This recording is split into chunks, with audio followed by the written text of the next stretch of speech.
భారత star allrounder Hardik Pandya మళ్లీ వార్తల్లో నిలిచారు. అయితే ఈసారి తన ఆటతోనే కాకుండా board of control for cricket in India నిబంధనలను ఉల్లంఘించారనే ఆరోపణలతో చర్చనీయాంశమయ్యారు.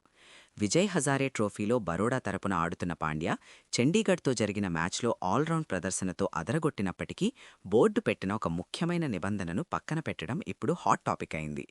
నిజానికి న్యూజిలాండ్ వన్డే సిరీస్ కోసం టీమిండియాను సెలెక్ట్ చేసినప్పుడు హార్దిక్ పాండ్యా 10 ఓవర్ల బౌలింగ్ చేయడానికి ఇంకా పూర్తి స్థాయిలో ఫిట్ కాలేదని బీసీసీఐ స్పష్టం చేసింది.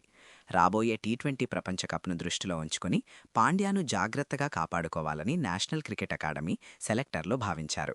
కానీ విజయ్ హజారే ట్రోఫీలో చండీగఢ్తో జరిగిన మ్యాచ్లో హార్దిక్ ఏకంగా 10 ఓవర్ల కోటాను పూర్తి చేశారు. ఈ 10 ఓవర్లలో 66 పరుగులిచ్చి 3 కీలక వికెట్లు పడగొట్టారు. బోర్డు వారించినా కూడా పాండ్యా ఇంత రిస్క్ తీసుకోవడం ఇప్పుడు చర్చకు దారితీసింది. బౌలింగ్లో నిబంధనలు పక్కన పెట్టిన పాండ్యా బ్యాటింగ్లో మాత్రం తన విశ్వరూపం చూపించారు. కేవలం 31 బంతుల్లోనే 75 పరుగులు చేసి మైదానంలో పరుగుల వరద పారించారు. ఇతని ఇన్నింగ్స్లో 9 భారీ సిక్సర్లు 2 ఫోర్లు ఉన్నాయి. 240కి పైగా స్ట్రైక్ రేట్తో ఆడిన పాండ్యా ప్రతాపానికి బరోడా జట్టు 391 పరుగుల భారీ స్కోరు సాధించింది. సమాధానంగా చండీగఢ్ 242 పరుగులకే కుప్పకూలడంతో బరోడా ఘన విజయం సాధించింది.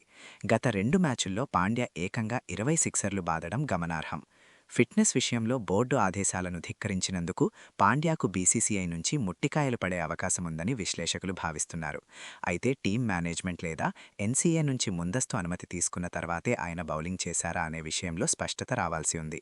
ఒకవేళ అనుమతి లేకుండానే బౌలింగ్ చేసి ఉంటే భవిష్యత్తులో గాయాల బారిన పడితే అది జట్టుకు పెద్ద లోటవుతుంది. ప్రస్తుతం హార్దిక్ పాండ్యా న్యూజిలాండ్తో జరగబోయే టీ20 సిరీస్కు సిద్ధమవుతున్నారు.